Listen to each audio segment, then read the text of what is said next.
Boa noite, irmãos. Graça e paz do Senhor Jesus. Amém? Meu nome é Thales e para quem já me conhece, nós estamos aqui com o propósito de aprender a palavra de Deus capítulo por capítulo. Para quem tem acompanhado os estudos com a gente está estudando Gênesis desde o primeiro capítulo e hoje nós estamos em Gênesis capítulo 9 na segunda parte. E também hoje vamos ver Gênesis capítulo 10, amém? A gente viu nos últimos estudos sobre o dilúvio, sobre a Arca da Aliança. A gente viu que o propósito do Senhor é fazer alianças para poder relacionar com o homem de igual para igual, fazendo ali aquela comunhão que Deus mais deseja ter conosco, é comunhão, amém? E fizemos um estudo especial falando sobre os detalhes do arco da aliança, o que as cores representam, e vimos que representa Cristo, amém? Se você não viu esses vídeos, os últimos estudos que tem, eu te convido depois a entrar lá no canal Vivendo com o Olhar de Cristo. Lá tem estudo por estudo, de capítulo a capítulo. Graças ao Criador, nós temos conseguido interpretar e compreender cada significado de cada coisa que Ele deixou escrito para nós nas Escrituras, capítulo a capítulo. Então, se você perdeu algum desses estudos, depois você entra lá, canal no YouTube Vivendo com o Olhar de Cristo. Você vai ver lá, tem vários vídeos, vai estar lá de Gênesis 1 até o Gênesis 9 atual e estudo especial sobre o Arco da Aliança, amém? E você vai ser muito edificado. Agora nós vamos estar indo para a segunda parte de Gênesis capítulo 9 e também Gênesis capítulo 10. Hoje nós vamos estar voltando a ler sobre genealogias, de acordo com a Bíblia.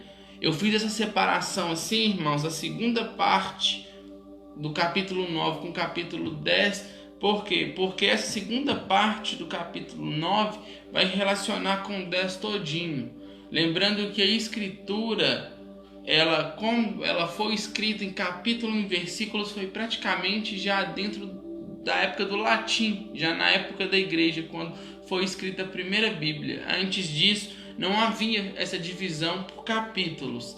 Então eu estou tentando fazer, às vezes, um encaixe do contexto que nós estamos estudando. Amém? Vamos fazer uma oração para a gente poder falar com o Criador e ser edificados pela palavra dele. Amém? Senhor, nosso Deus, nosso Pai, nós entramos, ó Pai, na tua presença para poder te exaltar, Pai, porque digno e santo o Senhor é de receber toda a honra, toda a glória, Pai, porque tu tens deixado as sagradas escrituras, ó Pai, para nos ensinar os mistérios, ó Pai, do teu reino, da tua vontade, Pai.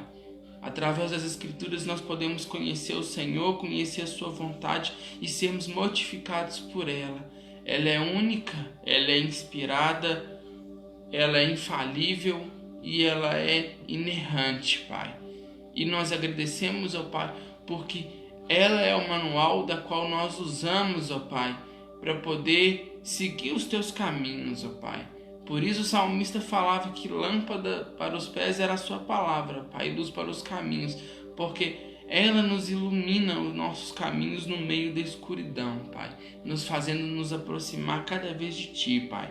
Mais uma vez, ó Pai, pedimos que a luz de cada texto escrito venha aparecer diante dos nossos olhos, ó Pai, para nos levar cada dia mais a ter comunhão contigo. Eu peço que o Senhor abençoe a vida de cada pessoa que está assistindo o canal, Pai, que está assistindo esse vídeo, que tem assistido todos os estudos, ó Pai. Que as bênçãos do Senhor venham acompanhar essas pessoas, ó Pai.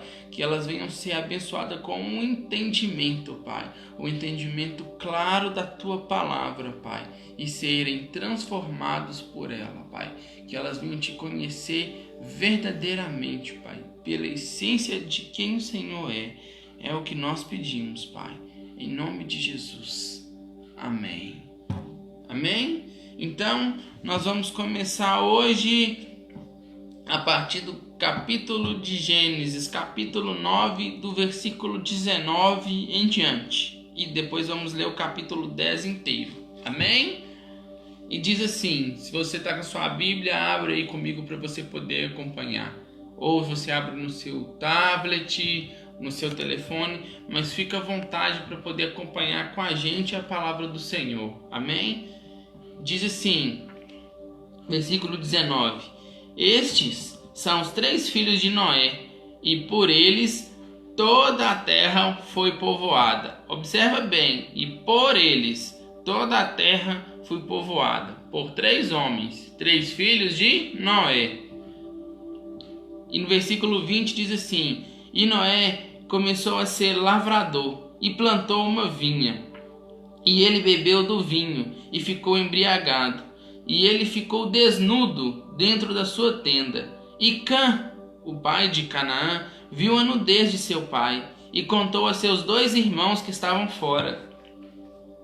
E Sem e Jafé tomaram uma capa, e a puseram sobre os ombros, e viraram-se para trás, e cobriram a nudez de seu pai, e suas faces estavam viradas para trás, e eles não viram a nudez de seu pai. 24 diz assim: E Noé despertou de seu vinho, e soube que seu filho mais novo havia feito a ele.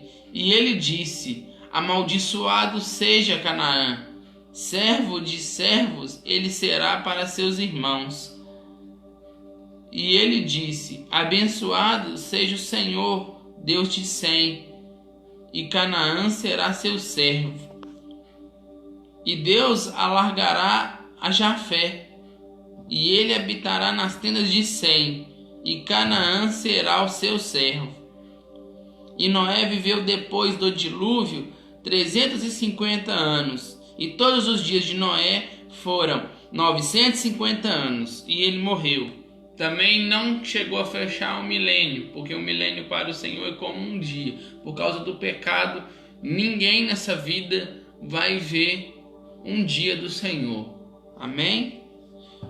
A não ser por Cristo, que um dia voltaremos à vida e ter comunhão plena com Ele. Então aqui nós fechamos Gênesis 19, está falando dos 3 filhos e da maldição e da bênção que Noé colocou. Observa bem, a bênção e a maldição foi colocada por Noé em seus filhos, não por Criador, foi Noé. Amém? Agora vamos para Gênesis 10. Agora entramos dentro de genealogia. Ora, são as gerações dos filhos de Noé, Sem, Cã e Jafé. E eles nasceram filhos depois do dilúvio. Versículo 2 do capítulo 10. Os filhos de Jafé são Gomer, Magog, Madai, Javã, Tubal e Meseque e Tiras. E os filhos de Gomer, Askenaz, Rifate e Togarma. E os filhos de Javã, Elisá e Tarsis, Quitim e Dodanim. Por estes foram divididas as ilhas dos gentios nas suas terras, cada qual segundo a sua língua, segundo as suas famílias, entre as nações. Versículo 6. E os filhos de Cã, Cuxi, Misraim, Puti e Canaã. E Cuxi gerou a Sebá, e a Vilá, a Sabitá e Ramá, e Sabeticá, e os filhos de Ramá, Sebá e Dedã. Cuxi também gerou a Nimrod. Mais para frente, no próximo capítulo, nós vamos ouvir falar do que esse homem fez. Anota esse nome aí, Nimrod.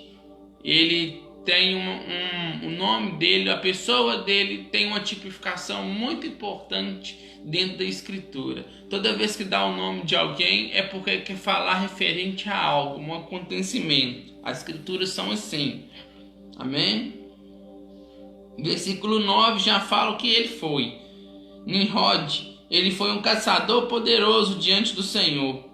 E quando fala caçador poderoso, não está falando com a aprovação do Senhor, um homem grande, de acordo com a vontade do Senhor. Quando fala poderoso diante do Senhor, significa ele era desafiador à ordem do Senhor. Ele foi poderoso diante, ele fazia oposição ao Senhor. Então já vamos ficar claro que Nimrod, ele era um homem que após dilúvio, ele teve praticamente as mesmas atitudes de Caim lá com Abel.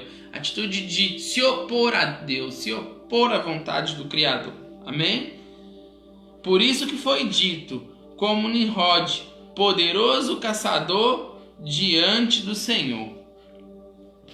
E no começo do seu reino estavam Babel. Babel é Babilônia. Anota isso aí, mais para frente a gente vai ver sobre Nabucodonosor, mais para frente, e as profecias. Babilônia vai ser um nome muito citado na Bíblia. E toda vez que a gente ouvir falar sobre Babilônia, é sobre rebeldia e oposição ao Criador. Por isso que Nimrod foi um homem que se opôs ao Criador. Então ele edificou Babel, Ereque, Acade, Calné, na terra de Sinar, terra dos caldeus.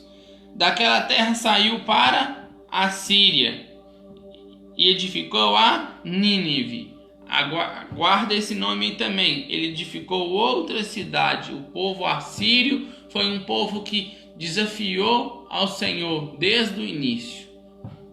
E Nínive também é a mesma. Nínive pertence ao povo assírio, a qual Jonas foi lá enviado para enviar uma mensagem para eles de arrependimento. Ou seja, ele enviou mais uma cidade. Aonde ele edificava um lugar, ele fazia aquele lugar se opor a Criador. Por isso Nimrod era poderoso diante do Senhor. Aonde ele passava, ele se juntava contra o Criador. E Rezém entre Nínive e Calá. Esta é uma grande cidade. Agora vamos falar de Misraim, o outro filho de Cã. Misraim gerou a Ludim, Anamim, Labim e Anaftuim, e Patruzim e Causlim, de quem vieram os filisteus, inimigos do povo de Israel, e a Caftorim. E Canaã gerou a Sidom, seu primogênito, e Et, e o Jebuseu, e o Amorreu, e o Girgazeu, e o Eveu, e o Arqueu, e o Sineu. Grave esse nome Sineu aí. E o Arvadeu, e o Zemareu, e o Amateu. E depois as famílias dos cananeus foram espalhadas. E o termo dos cananeus era desde Sidom, quando se vai para Gerá, até Gaza, quando se vai para Sodoma e Gomorra, e Admá, e Zeboim, até Laza. Estes são os filhos de Cã, segundo suas famílias, segundo as suas línguas e suas terras, em suas nações. A Sem também nasceram filhos, o pai de todos os filhos de Éber, e irmão mais filho de Jafé. Quando fala Éber aqui, porque Éber era um descendente direto de Sem, e de Éber veio o povo de Deus, que é o povo de Israel. Os filhos de Sem são Elão, Arsu, Arfaxade, Ilud e Arã. Os filhos de Arã, Uz, Geter e Mas. Arfaxade é o principal nessa semente aqui de Sem. Arfaxade gerou a Salá, e Salá gerou a Éber. Olha lá, o pai de Éber, Sem. Pela descendência de Sem veio Éber. De Arfaxade veio Éber. E de Éber nasceu 2 filhos. O nome de um foi Peleg, pois em seus dias foi dividida a terra. E o nome de seu irmão foi Joctã. E Joctã gerou a Almodã, e Selef, e Azarmavé, e Gerá, e Adorão, e Uzal, e Dicla, e Obal, e Abimael, e Sabá, e Elfi, e a Avilá, e Jobabe. Todos estes eram filhos de Joctã. E sua habitação foi desde Messa, quando se vai para Serfá, um monte do leste. Estes são os filhos de Sem, segundo suas famílias, segundo as suas línguas, em suas terras e em suas nações. Estas são as famílias dos filhos de Noé, segundo as suas gerações, em suas nações. E por estas foram as nações divididas. na terra depois do dilúvio. Amém? Glória ao Pai.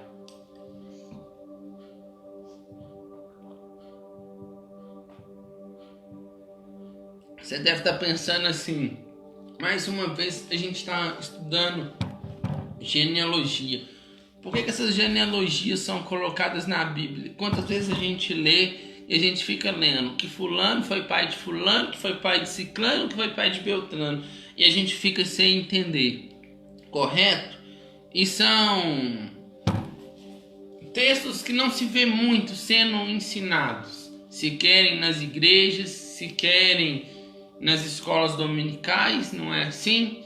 E a gente precisa correr mais a fundo para poder tentar entender o que o Senhor está querendo falar através dessas genealogias.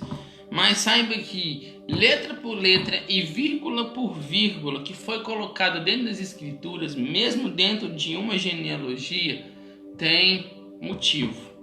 Hoje eu vou explicar por que o Senhor quis colocar essas genealogias dentro das Escrituras. Quais são as importâncias dela para a nossa vida? Hoje você vai sair daqui desse estudo, se você tem um mínimo um pouco de curiosidade sobre a palavra de Deus, sobre coisas que você leu e você nunca compreendeu, hoje você vai ter, pelo Espírito de Deus, eu posso te garantir que você vai ter no mínimo um compreendimento desse estudo.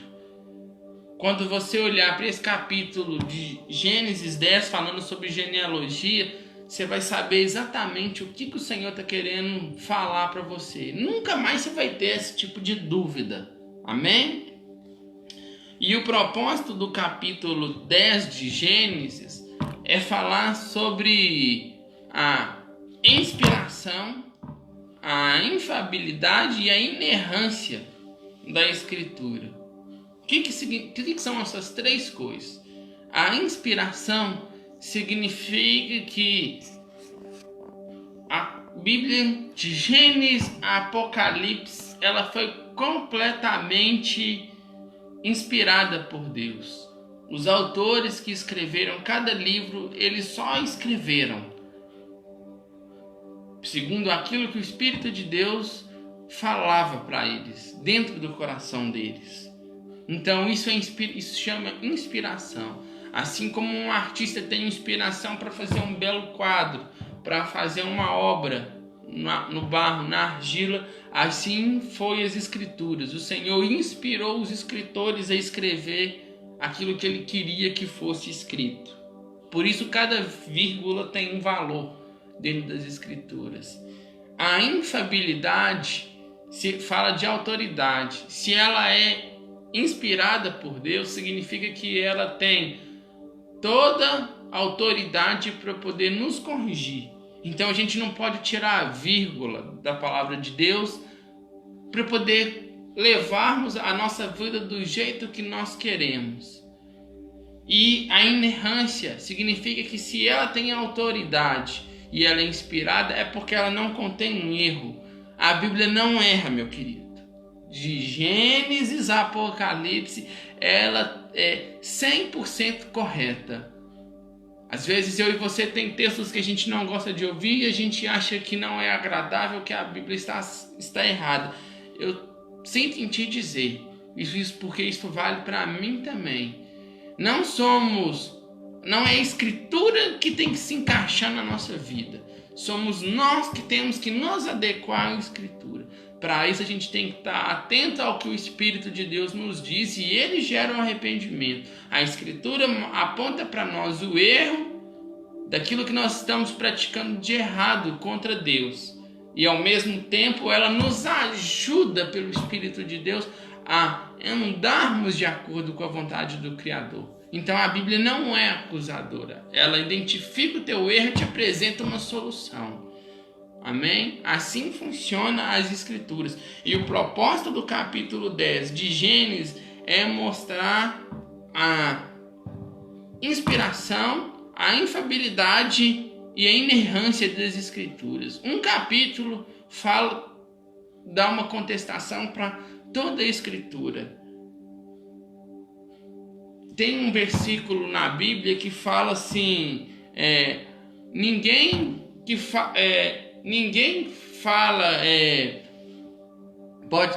fale pelo Espírito de Deus pode falar Jesus é anátema. E ninguém ao mesmo tempo pode falar Jesus é o Senhor, se não for pelo Espírito de Deus. Sabe o que isso significa? Da mesma forma é a Escritura. Não somos nós, não é a Escritura que se adequa a nós. É nós que temos que nos adequar à Escritura. Isso significa que se nós dizemos que somos filhos de Deus, que conhecemos a Cristo, que temos Ele como nosso Senhor e Salvador, nós não podemos dizer que somos filhos do Senhor e não vivermos de acordo com as Escrituras. Se a gente tirar as Escrituras, se a gente falar que a Escritura ela é errada e que ela não é 100% certa, então a gente não é verdadeiramente filho do Criador, porque toda Escritura ela é filha do Criador, ela é feita pelo Criador, ela é inspirada pelo Criador, ela tem a autoridade do Criador e ela tem a perfeição do Criador para ela não ser errada. Então, se a gente exclui, a gente está mentindo para nós mesmos. É como um cego brincar de cabra cega e se vendar. É você estar na escuridão e diante de uma luz você colocar uma venda para você não ver, porque você prefere ficar escuro. Da mesma forma, ninguém que se arrepende e que seja mudado pela Escritura não pode fazer isso se não for pelo Espírito de Deus. Então, o capítulo 10 de hoje vai falar sobre isso, que nós precisamos estar de acordo com a vontade do Criador, entendendo que a palavra dele é viva para nós. E a própria história, e quando eu falo história, é a história da humanidade. Sabe quando a gente ia para a escola, ou você às vezes está indo para a escola, que nós podemos ter estudantes aqui, nós podemos ter professores de história dando aula aqui, história da humanidade, pré-história, Idade Antiga, Idade Média, Idade Contemporânea. Isso é Escritura. Uma coisa não foge da outra. A própria história da humanidade, ela dá contestação e prova da validade e da verdade que tem as Escrituras. Vou dar um exemplo para você entender. Os cientistas acreditam que a Terra nasceu por uma explosão de um Big Bang, correto?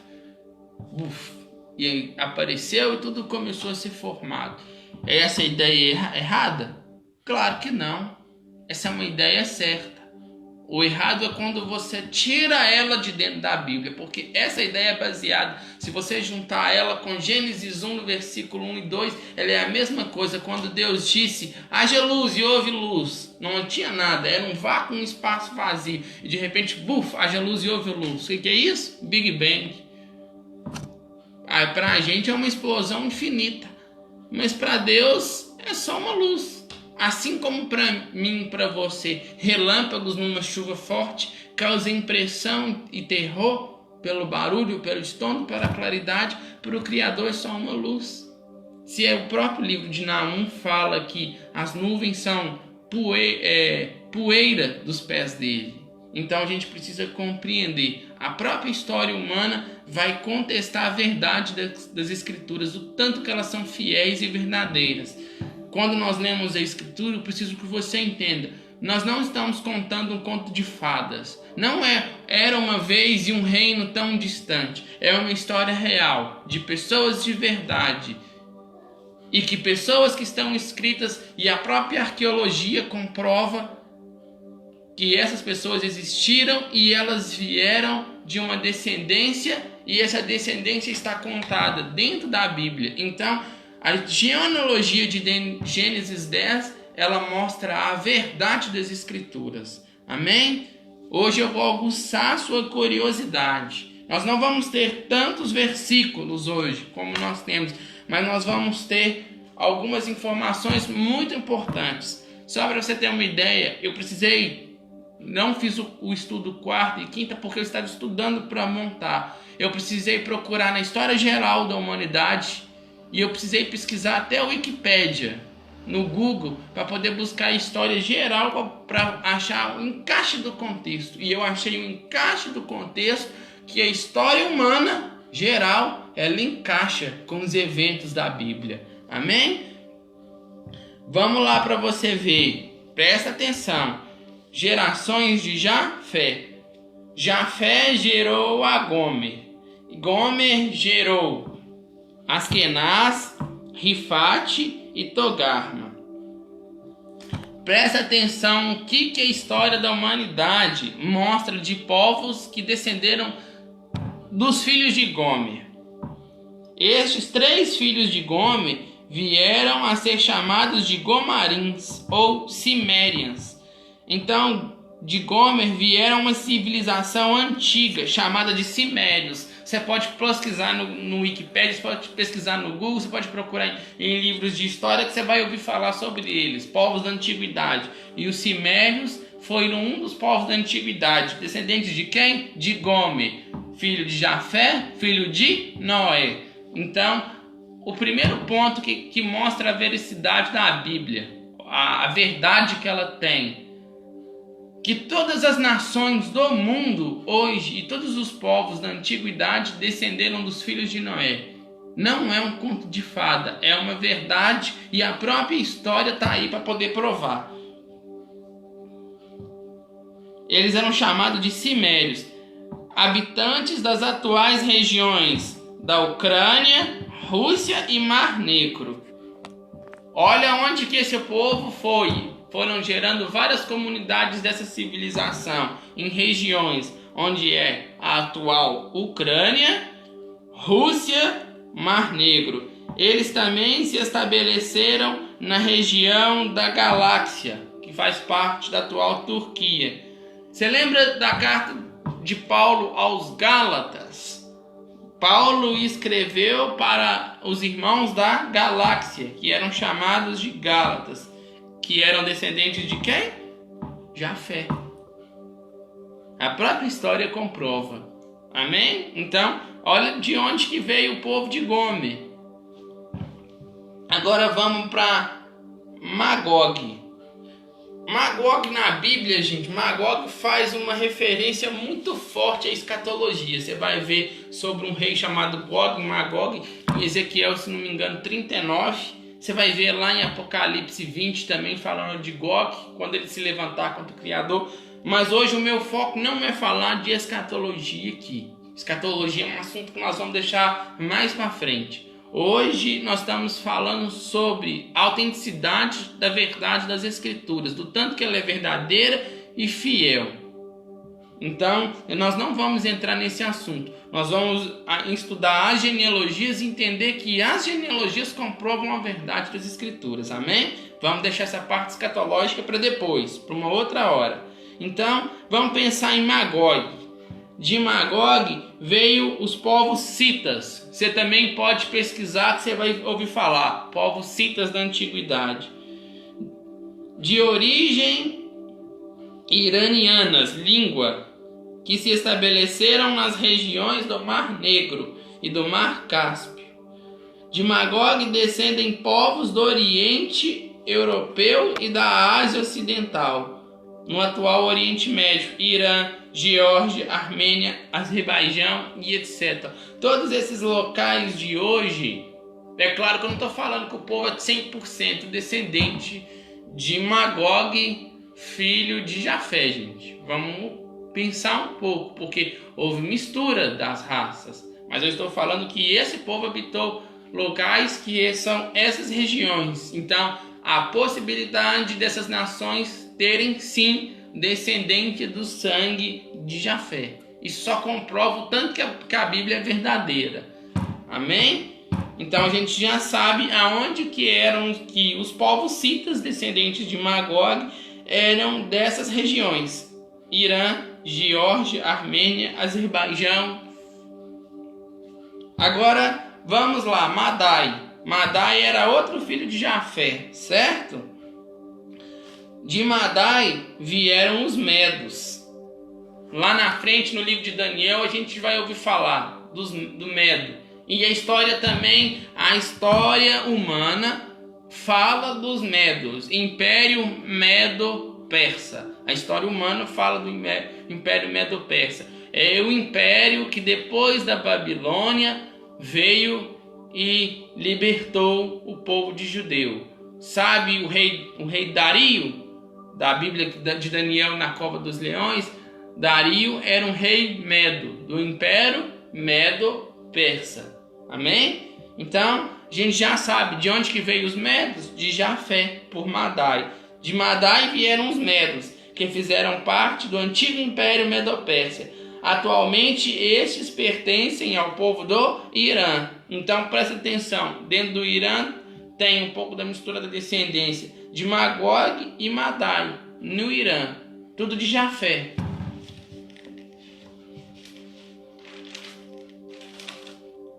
Agora, Javã. Javã foi outro filho de Jafé, certo? Vamos olhar aqui para você ver. Os filhos de Jafé foi Gomer, Magog, Madai, Javã, Tubal, Meseque e Tiras, ou seja, Javã. Quem são os descendentes de Javã? Deste vem o povo grego, Grécia Antiga. Grécia Antiga são descendentes de Javã. Alexandre o Grande, Império Macedônico, descendentes de Javã. Agora, de Tubal. De Tubal descendem todos os povos da Península Ibérica. Península Ibérica vai te lembrar quem? Atualmente Portugal e Espanha. E uma certa parte do terreno francês. Então a gente pode se dizer, claro que houve misturas, mas podemos entender que nós temos descendência de Jafé. Você vai perguntar assim, e o Brasil e a América? Porque a América se mesclou muito, porque já tinham os índios aqui, e depois vieram os portugueses, e depois vieram na Segunda Guerra os alemães, e vieram os próprios judeus fugindo da Segunda Guerra. Então, na América nós temos e eu até glorifico a Deus que isso torna muito bonito, porque faz aquela miscigenação de raças e povos. Mas nós podemos dizer que nós temos sangue de Jafé por Tubal, porque os descendentes de Portugal e Espanha são descendentes dos povos de Jafé por Tubal, porque eles habitavam a Península Ibérica. Agora, Meseque. De Meseque descendem povos da região da Capadócia. Capadócia fica na atual Turquia. Então a gente já vai percebendo que a Turquia tem um pouco, além de Magog e Gomer, tem um pouco também de Meseque. Agora, Tiras, outro filho de Jafé. Deste descendem os povos trácios, atuais regiões da Bulgária, Romênia e Grécia. Ou seja, a gente conseguiu entender que por Jafé os descendentes dele foram povos, civilizações antigas que foram habitando a antiga Europa e pedaços do Oriente Médio, certo? Foi do Oriente Médio subindo para a Europa. Então tá aí, ó. A própria história comprova a verdade das escrituras, ou seja, as escrituras não inventou um conto de fada, não eram terras de mentira e não eram povos de mentira, de faz de conta. Os filisteus existiram de verdade, assim como os egípcios, como os assírios e como tantos outros, assim como os cimérios. Apesar de não falar tanto desses povos, a Bíblia deixa claro que todos vieram de Noé por Sem, por Cã e por Jafé. E aqui nós já entendemos pela própria história da humanidade que toda a Europa, se você for olhar, foi povoada pelos descendentes de Jafé. Olha que coisa interessante. A Bíblia é infalível, inerrante e inspirada. Amém? Agora vamos para as gerações de Cã. De Cã veio Cush. E os descendentes de Cush habitavam uma terra localizada como Reino de Cush. Este local hoje é conhecido como o atual Sudão e Etiópia. Logo, os etíopes e países próximos a esta localização descendem de Cush, filho de Cã, filho de Noé. Ou seja, o norte da África é onde veio as primeiras civilizações antigas, que são descendentes de Cã. De Cush saiu Nimrod, que foi o primeiro homem pós-dilúvio, aí conta o Criador. Nós vimos no texto. Mas nós não vamos focar muito nisso hoje. Isso é coisa para o próximo estudo. Agora vamos para Put. De Put descendem os líbios e também atuais povos da África. Por aqui a gente já tem uma ideia. Todas as nações, os povos da África são descendentes de Cã. Então, nós que estamos aqui na América, nós também temos descendência de Cã. Temos ou não? Acaso o nosso país, na época da colonização, Portugal não trazia escravos para cá e não houve uma miscigenação? Então, nós temos também o sangue de Cã nas nossas veias. Eu tenho no meu, você tem no seu, como temos de Jafé. E glorificamos a Deus por isso, porque essa era a vontade do Senhor. Amém? Mizraim. Esse foi um dos mais importantes que eu vi dentro da genealogia de Cã. De Mizraim descendem os egípcios. O próprio nome Mizraim, quando você procura na Wikipédia, já faz assim, associação com Alto e Baixo Egito Antigo. Porque o Egito era dividido em Alto e Baixo Egito. E o nome Mizraim é identificado como o nome do pai dos egípcios. Então a gente já sabe, mais um, ou seja, a África foi povoada pelos descendentes de Cã. Mizraim, deste descendem os egípcios e também os povos do mar. Quem são os povos do mar? São os filisteus. Atualmente as nações conhecidas encontram-se os filisteus. Atualmente nações como o próprio Egito, que eu falei, a Palestina, hoje, a Palestina, gente, é os filisteus. Observa bem, os filisteus viviam em guerra com os israelitas sempre. E até hoje não é assim, os palestinos e os israelitas não brigam por qualquer coisa. A diferença é que hoje as brigas deles é com bombas e morre muito mais gente inocente. Mas eles vivem até hoje assim. Então quem são os povos do mar hoje? Os descendentes?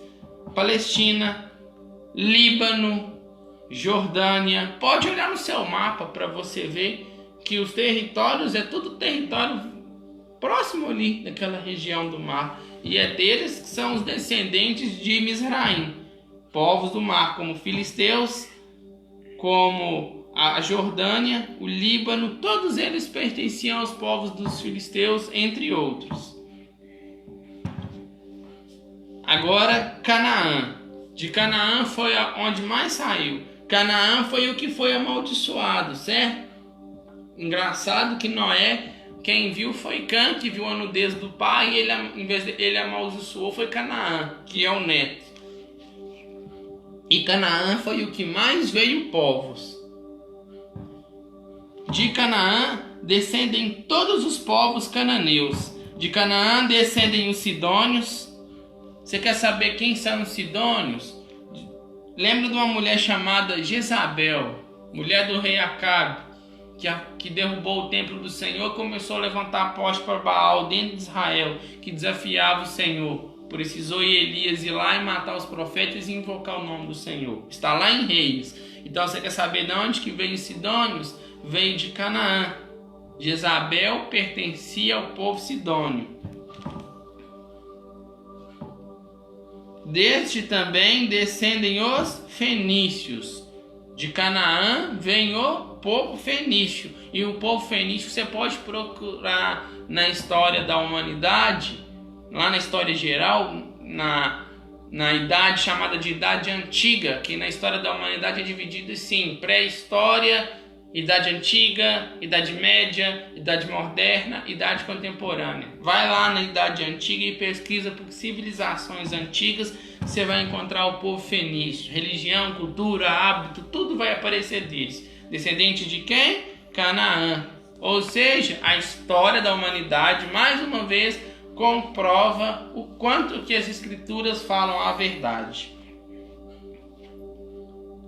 De Canaã, por seu filho Et, que Canaã teve vários filhos. Também descendem os hititas e outros povos cananeus, como os jebuseus e heveus, entre outros. Os hititas são um povo muito singular, também na história da civilização antiga. Se você for olhar, esse povo hitita era o povo que vivia em guerra com o povo egípcio, na época de Ramsés II, que eles chamam de Ramsés o Grande. Alguns acreditam que foi nesse aí que foi a época do êxodo da Bíblia. Mas eu já fiz alguns estudos e eu vi que Ramsés o Grande ele reinou mais ou menos no ano de 1270 a.C. E o êxodo aconteceu mais ou menos no ano de 1400 a.C. É mais ou menos próximo ao período quando a Bíblia começou a ser escrita. Mas eu estou dando isso aqui só uma referência para você ver. Que se você quiser saber quem é o povo hitita, pesquisa lá. Batalhas de Ramsés o Grande contra o povo hitita, que você vai saber quem são. São descendência de Canaã por Et. Tá vendo? Mais uma vez a Bíblia dando a história da humanidade, dando resposta para o que a Bíblia apresenta para a gente. E eu e você muitas vezes lemos estes versículos, estes capítulos, e não entendemos o que ele significa, ou não conseguimos dar importância, ou não tem quem nos ensine.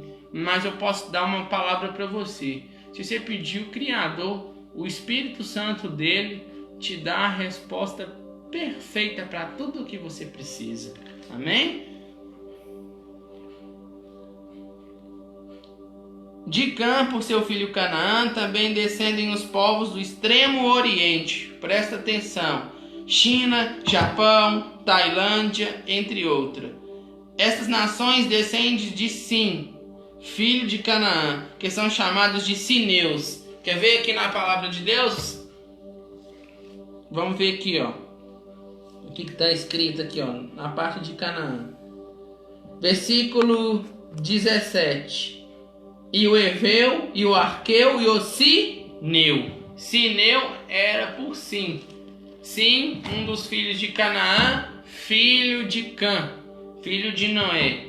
Dele vem todo o povo do Extremo Oriente. Então você está pensando assim, e o povo da China? Eles vieram do nada?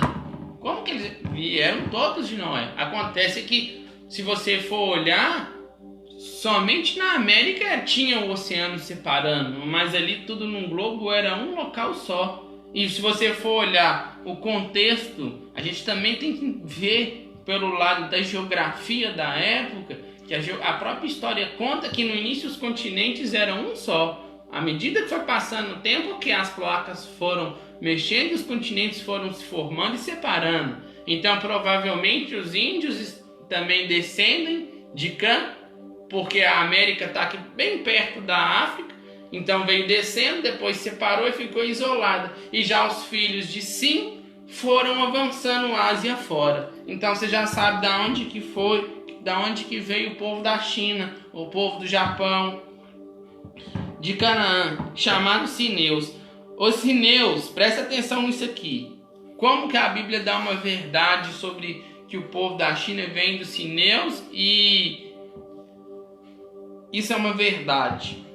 Os sineus não estão entre os povos cananeus encontrados por Josué na época da posse da terra prometida. Ou seja, quando Josué veio, ele recebeu a ordem de Deus de quê? Destruir, eliminar todos os povos cananeus. Porque a medida do pecado dos amorreus já tinha enchido a taça da ira de Deus o suficiente para ser justa a ira contra eles.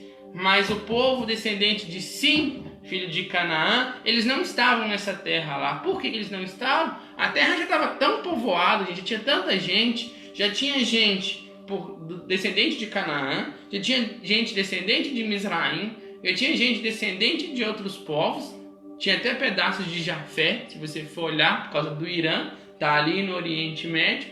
Que o que eles fizeram? Eles foram indo, e eles encontraram. Se você for olhar, a terra é muito grande, e eles foram indo e se espalhando.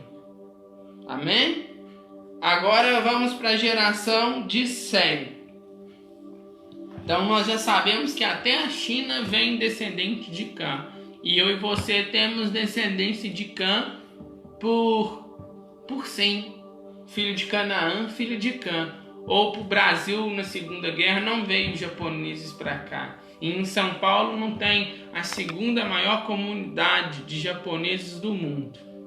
Pensa um pouco. E foi misturando. E é por isso que o nosso povo é tão abençoado. O nosso povo, eu tenho orgulho de falar que nós temos o povo mais bonito do mundo. Por quê? Porque aqui o Senhor contemplou a mistura das raças e gerou um povo único, chamado Brasil. Não amaldiçoe o seu país. Abençoe o seu país e a sua nação e cada pessoa dela, sabe? Porque cada um de nós fomos feitos assim por vontade do Criador. E o Criador ama cada um de nós do jeitinho que nós somos. Então, não amaldiçoe o seu país, porque quando você amaldiçoa o seu país, você amaldiçoa não somente o país, o território, mas você amaldiçoa toda a nação, todas as pessoas, incluindo você, sua família e seus filhos. Então, pense nisso antes de você falar do seu país, porque a única coisa que quebra uma maldição é o sangue de Cristo. Amém? Agora, geração de Sem. Sem gerou a Elão.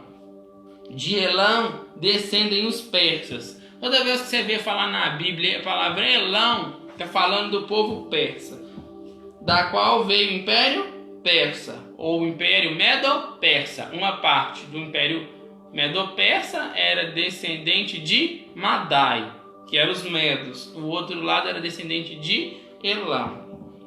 A Pérsia encontra-se hoje onde se localiza o Irã.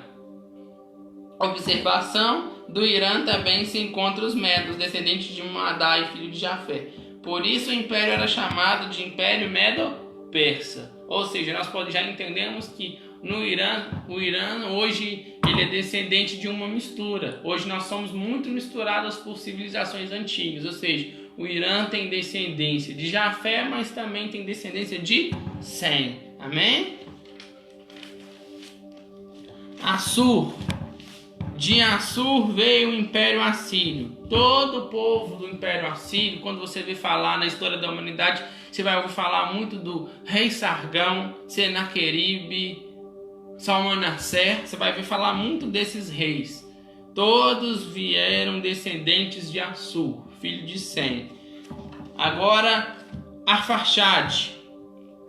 De Arfaxade descendem os povos babilônicos, como os caldeus. Você vai ouvir falar do povo babilônico, Império Babilônico, por Nabucodonosor, os caldeus, descendentes de Arfaxade, descendentes de Sem.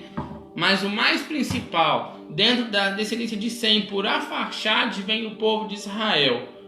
Como assim? Presta atenção. Abraão veio da cidade de Ur dos Caldeus. Abraão, pai do povo de Deus, conhecido como Israel. Lembre-se que Abraão saiu da cidade chamada Ur dos Caldeus, com destino para Canaã. Nos próximos capítulo 2, você vai ver que Abraão estava lá em Ur dos Caldeus, saiu, foi para Padã Arã, e aí ele foi vindo até chegar em Canaã. Ele fazia parte do povo babilônico, mas ele saiu de lá com o chamado do Senhor, e dele veio uma nação. Por isso que vai falar mais específico quando entrar nas genealogias agora de Arfaxade, porque de Arfaxade vem Abraão, e de Abraão vem Cristo. Você está contando da genealogia do Messias. Amém?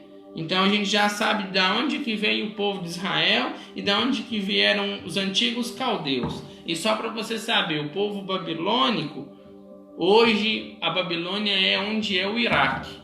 Ou seja, O povo do Iraque tem descendência de Arfaxade. Amém? E Lude, o último filho. Os descendentes de Lude se estabeleceram no território onde se encontra o reino da Lídia, provavelmente onde se encontra a atual Turquia. Ou seja, a gente já sabe que na Turquia tem muita mistura, tanto de Sem, quanto de Cã, quanto de Jafé. Assim como aqui no Brasil tem uma mistura enorme, tanto de Sem, quanto de Cã, quanto de Jafé. Amém? Então, para que serviu esse estudo? Capítulo 10, para a gente poder entender que o Senhor separou as nações e criou as nações, separando pelos filhos de Noé, para poder mostrar a verdade das palavras dele. Não adianta a gente tentar contestar a verdade das Escrituras. A própria história da humanidade dá testemunho contra nós de quão ele é fiel e verdadeiro. Por isso que fala nas Escrituras que ele não é homem para mentir, nem filho do homem para arrepender. Amém? Agora, o principal tópico do estudo de hoje: consequências das maldições e bênçãos. Lembra lá no capítulo 9 que Noé amaldiçoou Cã e abençoou a Jafé e a Sem? Por ele ter feito uma vinha, ele embebedou, um filho viu ele nu, foi contar para os irmãos foram de costa, cobriram ele, foi assim. Quando ele despertou da embriaguez dele, tomou consciência do que o filho tinha feito, o que ele fez? Amaldiçoou o filho e a descendência inteira. E os outros dois que para ele era certo, ele foi lá e abençoou. O que isso significa? Bênçãos e maldições, as suas consequências. E como receber bênçãos e maldições. E existem duas formas, tá? Aqui, ó. Existem duas maneiras de ser abençoado ou amaldiçoado. Primeiro, é possível receber bênçãos ou maldições por palavras de uma pessoa. Exemplo é o próprio Noé. Ele amaldiçoou um filho, enquanto partida ele abençoou os outros dois filhos. Quando uma pessoa nos deseja palavras de maldição, a única coisa que impede que a maldição seja concretizada é o sangue de Cristo. Vamos abrir em Gálatas capítulo 3, versículo 13 e 14, para a gente ver o que está falando.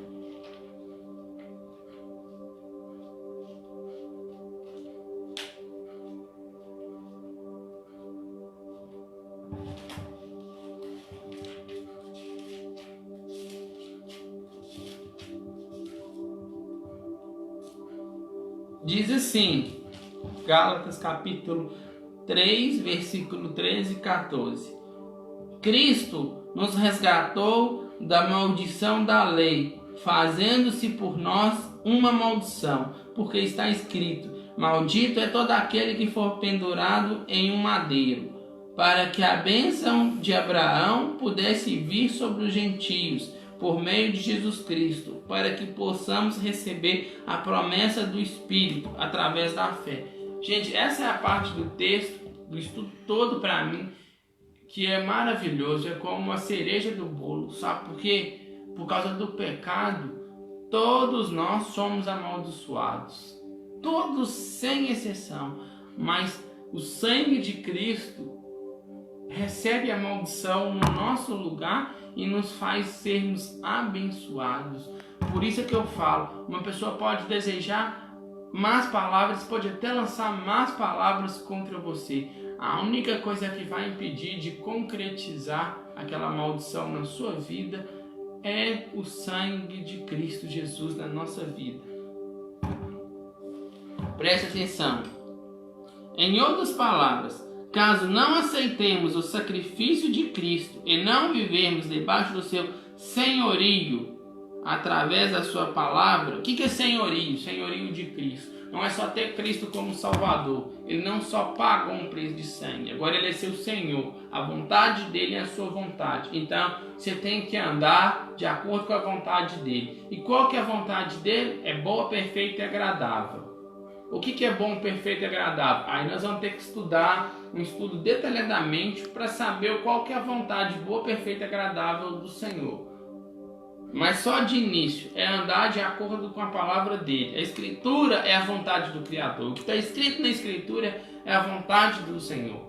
É o que nós temos que fazer para estar debaixo do senhorio de Cristo e receber. Não adianta só eu aceitar o sacrifício, mas se eu não viver debaixo do senhorio dele, aceitar que ele é meu Senhor, então o sacrifício dele para mim e para você não tem validade nenhuma, porque nas nossas atitudes vão provar o contrário. Ou seja, a maldição vem, continua e arrebenta com a gente, entendeu? Debaixo do senhorio de Cristo, através da sua palavra, certamente a maldição estará sobre nossas vidas e podem ser repassadas aos nossos filhos. É mais do que a maldição chegar até nós. A maldição vai para o nosso filho e vai para o filho dele e ela vai indo. Porque só o sangue de Cristo quebra uma maldição. Ela não se limita a tempo. Ela vai passando. Da mesma forma, as bênçãos que são lançadas sobre nós por nossos pais, elas dão testemunho do sangue de Cristo em nossas vidas. 1 Coríntios 12:3 diz isso. Ninguém pode falar pelo Espírito de Deus, maldito seja Jesus. Ao mesmo tempo, ninguém pode falar, Jesus é o Senhor pelo Espírito de Deus. Então, quando nossos pais nos abençoam, eles, mesmo que na ignorância, ele não pode abençoar. Se ele em si, não por ter uma rejeição, vou dar um exemplo. Às vezes, meu pai não conhece a Cristo, ele não serve ao Senhor, ele não conhece a vontade do Senhor nas Sagradas Escrituras. Então ele está debaixo de maldição. Mas só que ele vira e fala assim, eu te abençoo, meu filho. Você fala, bença, pai. Ele fala, eu te abençoo. Ele não pode te dar aquela bênção se não for por Cristo. Então, mesmo que na ignorância dele, estando debaixo da maldição, ele está quando ele te abençoa, ele está dando testemunho de Cristo. Tanto para ele, quanto para você. Mesmo estando debaixo de uma maldição, ele vai ser abençoado e você também vai ser abençoado. E essa bênção maior é conhecer a palavra do Senhor e conhecer o Evangelho de Jesus Cristo. Porque ninguém pode abençoar se não for pelo Espírito de Deus, através de Cristo. Porque todas as bênçãos são relacionadas ao Senhor Jesus Cristo. Amém? Então, essa é a primeira forma. É quando alguém lança palavras de maldição ou de bênção. Quem nos gera para nós palavras de maldição, elas vão pegar se não tivermos em Cristo. E se alguém nos diz palavras de bênção, elas, mesmo que não conheçam a Cristo, elas estão dizendo pelo próprio Espírito de Deus, de uma forma inconsciente nelas, porque ninguém pode desejar algo de bom a ninguém se não for pelo Espírito de Deus, porque somos depravados, gente. O pecado faz um rebento total com a nossa vida. A gente não tem a capacidade de desejar nada bom para ninguém. Quer que eu vou te dar uma maior prova disso? Que a gente não tem a menor capacidade de desejar bom nenhum para ninguém? Essa semana eu vi uma frase no Facebook assim: eu não me arrependo de nada errado que eu já fiz até hoje. Eu me arrependo das coisas boas que eu fiz para pessoas erradas. Isso aí dá um próprio testemunho do tanto que o nosso caráter é. Porque o nosso caráter é assim. A gente, se não for pelo Espírito de Deus, a gente não se arrepende do que a gente faz de errado. Mas a gente arrepende das coisas boas que a gente faz para as outras pessoas. Mesmo que elas venham falhar com a gente se arrepende por ter feito. A gente pensa assim, se eu pudesse eu não teria feito para aquela pessoa, porque hoje aquela pessoa me deu as costas. Mas eu queria te fazer você pensar perante Cristo. E se Cristo falasse a mesma coisa? Eu não devia ter feito esse favor imerecido para aquelas pessoas. Primeiro que eu não errei em nada. Eu não tenho que falar, eu não me arrependo das coisas erradas que eu fiz porque eu sou Deus, eu nunca errei. Mas eu me arrependo de ter dado o meu sacrifício por causa daquelas pessoas. Então, pensa nisso. Só nisso já mostra o tanto que o meu e o seu caráter, ele é ruim. A gente não tem capacidade de desejar nada bom para ninguém se não for pelo Espírito de Deus. Ok? Agora, é a segunda forma de receber bênção ou maldição. Essa para mim é a pior de todas. É pior que quando alguém fala, te lança uma maldição ou te pronuncia uma bênção. Essa é a pior, porque essa é aquela que é a nossa atitude que chama. Ou seja, é plenamente possível chamarmos a existência da maldição em nossas vidas por nossas próprias atitudes e não por palavras lançadas contra nós. Ao contrário, podemos ser até abençoados por nossos pais. Seu pai vai e fala: Senhor te abençoe. Mas jogamos todas essas bênçãos fora e ficamos à mercê da maldição quando tomamos atitude que levam à desobediência contra o Criador. Presta atenção, não adianta seu pai e sua mãe te falar: eu te abençoo. Você fala: benção, pai. Aí seu pai, com toda a vontade do mundo: eu te abençoo, filho, Deus te abençoa. Mas se a sua atitude para com Deus estiver em desagrado com a palavra dele, certamente a maldição vem. Você torna inválida aquela bênção que seu pai lançou profeticamente na sua vida, porque a bênção ela é algo profética. E quando a gente toma essa posição, a gente pode ser até abençoado por nossos pais, seja por quem for. A gente toma a posição de jogar aquela bênção fora e receber a maldição. Quer ver? Falando sobre isso, Jeremias capítulo 44, 22 e 23.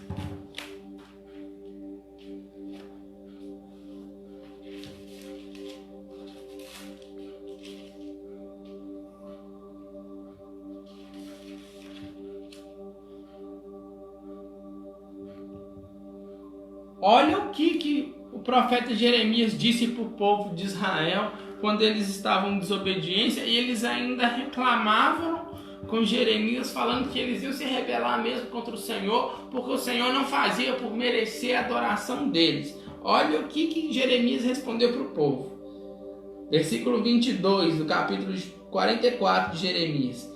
Por isso o Senhor não podia mais suportar, por causa do mal de vossos feitos, ou seja, suas ações, e por causa das suas abominações, o que vocês têm feito de pecado, que vos tendes cometido, porquanto vossa terra é uma desolação, e um assombro, e uma maldição, sem habitante, como neste dia. Porque vós tendes queimado incenso, porque vós tendes pecado contra o Senhor, e não tendes obedecido a sua voz do Senhor, nem andado na sua lei, nem em seus estatutos, nem em seus testemunhos. Portanto, este mal vos sobreveio, como neste dia. Ou seja, o povo de Israel era um povo abençoado, não era não? Descendente de Abraão. O que o Criador falou para Abraão? Abraão, se tu uma bênção, eu vou abençoar toda a sua descendência inteira. Abençoada é a sua descendência. A descendência de Israel, de Abraão era Israel. O povo de Israel era bênção aqui. Estava todo mundo amaldiçoado. Mas por quê? Estava procurando a maldição. Jogou a bênção fora para procurar a maldição. Essa para mim é a pior de todas. Porque uma coisa é você receber palavras más lançadas de alguém e você nem ter consciência, aquilo acaba te atingindo. Aí você conhece a Cristo, reconhece o senhorio dele, aquilo é quebrado. Agora, nesses casos, você lançou fora a bênção para pegar a maldição, porque simplesmente você quer desobedecer a palavra do Senhor. Da mesma forma, podemos quebrar todo tipo de maldição contra nossas vidas e nos tornar amplamente abençoados pelo Criador quando obedecemos a sua voz e vivemos segundo a sua vontade. Vamos fechar hoje com 2 versículos. Colossenses capítulo 2, 14 e 15.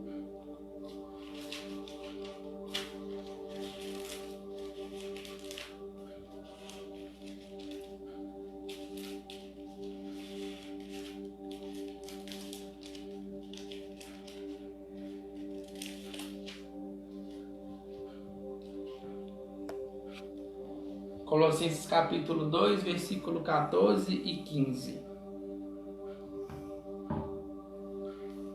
Apagando a escrita de ordenanças que era contra nós, a qual nos era contrária, tirou-a do meio de nós, cravando-a na sua cruz, e despojando os principados e potestades, e expôs abertamente, triunfando sobre eles em si mesmo. Nós temos que agradecer demais a Cristo Jesus, porque Ele se tornou a maldição por nós. Ele pegou toda a maldição que era sobre a nossa vida e cravou ela na cruz, para nos tornar bênçãos. Pelo sangue dele, nós somos filhos de Deus. Então nós devemos agradecer ao Senhor por isso, sabe? E tomar uma posição para receber as bênçãos do Senhor. Eu quero te falar uma coisa: maldição nada mais é do que consequência de desobediência. E bênção é estímulo.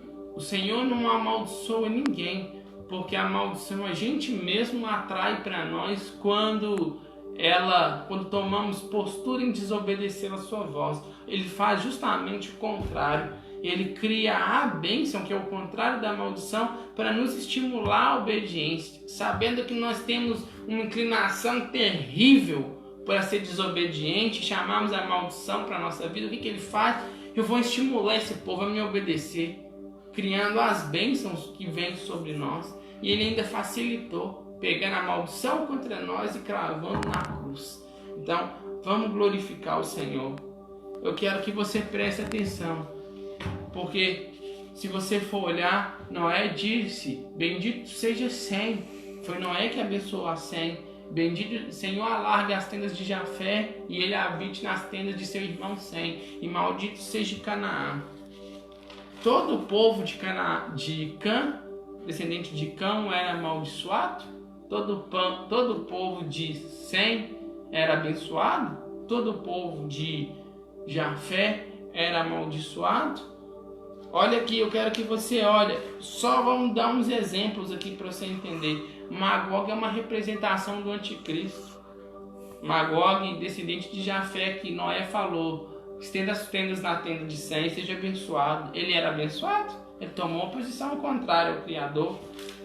Assur, descendente de Sem, da qual ele falou: o Senhor abençoe Sem, bendito seja Sem. Assur era descendente de Sem. Bendito seja Assur, bendito seja a Síria, bendito seja a Babilônia, da onde veio a Arfaxade, descendente de Sem. A bênção principal é aquela que o Senhor envia para nós quando nós tomamos postura de obedecermos. Agora, nem todos são amaldiçoados. Por Cristo, nós somos mais que vencedores. Nós somos abençoados e temos o privilégio de ser chamados de filhos. Presta atenção que eu quero finalizar hoje com Isaías capítulo 19, versículo 23 ao 25. Porque Noé amaldiçoou toda uma descendência dele por Cã e abençoou outras duas. E a gente vê claramente que as outras duas, de Sem e de Jafé, não foram amplamente abençoados, porque nem todo mundo lá foi certo. Da mesma forma, em Cã, nem todo mundo foi amaldiçoado. Nós mesmos somos descendentes de Cã. Eu e você somos amaldiçoados. E nós somos abençoados ao mesmo tempo por sermos descendentes de Jafé.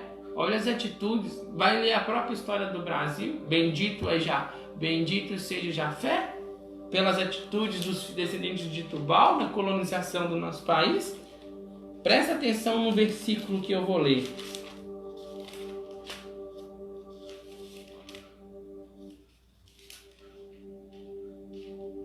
Para poder fechar. Versículo 23, Isaías 19. Naquele dia haverá uma estrada do Egito à Assíria, e os assírios adentrarão o Egito, e os egípcios a Assíria. E os egípcios servirão com os assírios. Sabe o que é servir? Cultuar o Senhor juntos, como irmãos. E naquele dia Israel será o terceiro.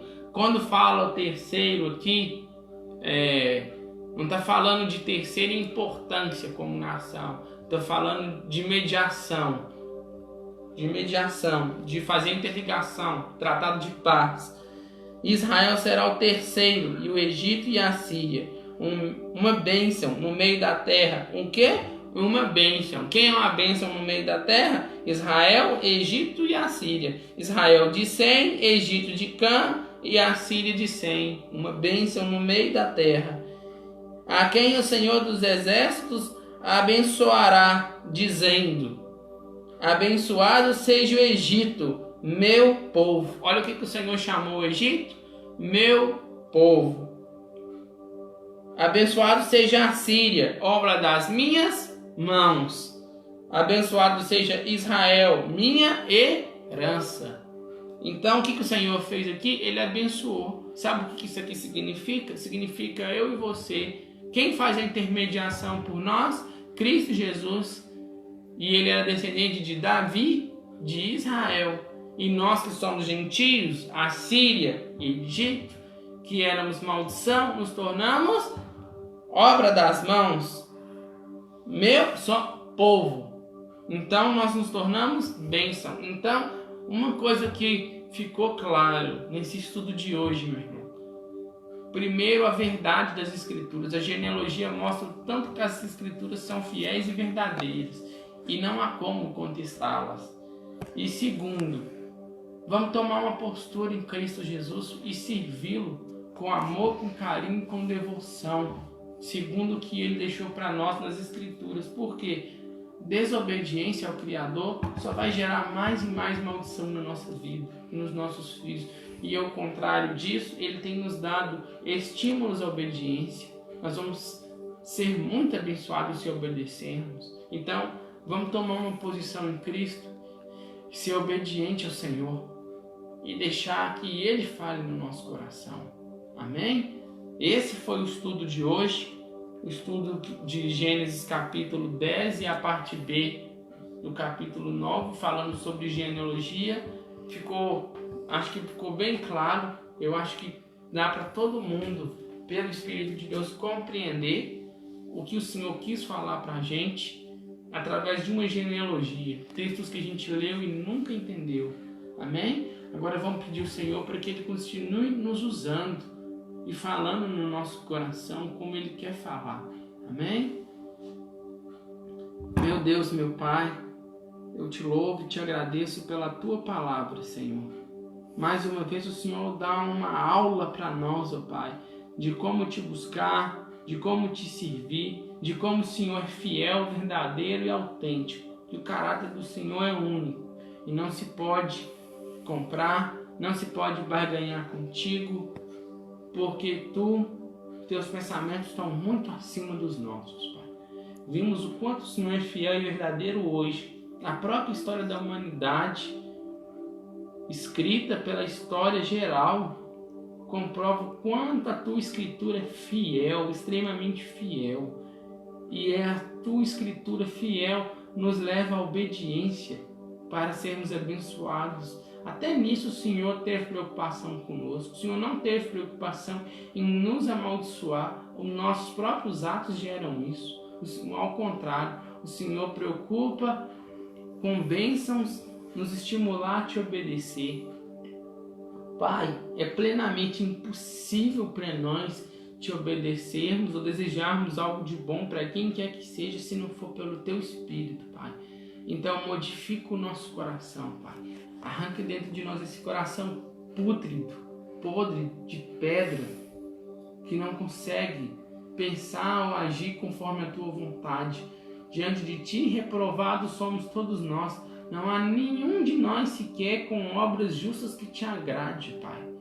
Mas pelo Teu Espírito nós seremos capazes de fazer cheirar aromas suaves, perfumes suaves às Tuas narinas. E de gerar gestos lindos e maravilhosos aos Teus olhos. Então, Pai, grava o Teu Espírito dentro de nós, não aparte de nós nem um segundo, e nos conforme a vontade de Jesus Cristo, Pai. Que o sangue do Teu Filho venha nos cobrir, nos perdoar, nos purificar e nos santificar, e nos preparar para tudo que há por vir, Pai. Faz de nós, ó Pai, pessoas maduras em Cristo, obedientes, fiéis e humildes, ó Pai, segundo a Tua palavra. É o que eu te peço. O Senhor fala o coração de cada pessoa. Abra os olhos de cada pessoa, Pai, para conhecer a Tua palavra, Pai. É o que eu te peço, Senhor. Em nome de Jesus. Amém. Amém? Eu espero que você tenha gostado do estudo. Semana que vem nós teremos mais. Nós já vamos começar no capítulo 11, Torre de Babel. Nós vamos dar um pouquinho mais de ênfase nisso. E eu espero que você possa ter compreendido. Se você gostou do vídeo, compartilha ele. Vai lá no canal, principalmente lá no canal do YouTube. Compartilha de lá para pessoas que não conhecem a mensagem do Evangelho, que não conhecem, que gostariam de aprender as Escrituras, mas não conseguem compreender, não tem quem ensine. O intuito desse canal é falar do amor de Deus para aqueles que não conhecem e fazer as pessoas conhecer o Senhor através das Escrituras. E muitas pessoas não têm acesso a uma rede social, mas elas podem abrir um YouTube, no computador, no que seja, enfim. Mas eu peço a você que, se você gostou, que você compartilhe para quem quer aprender a palavra do Senhor. Amém? Que o Senhor possa te abençoar e te dar um final de semana cheio de vitória. Em nome de Jesus. Fiquem com Deus, o Senhor abençoe.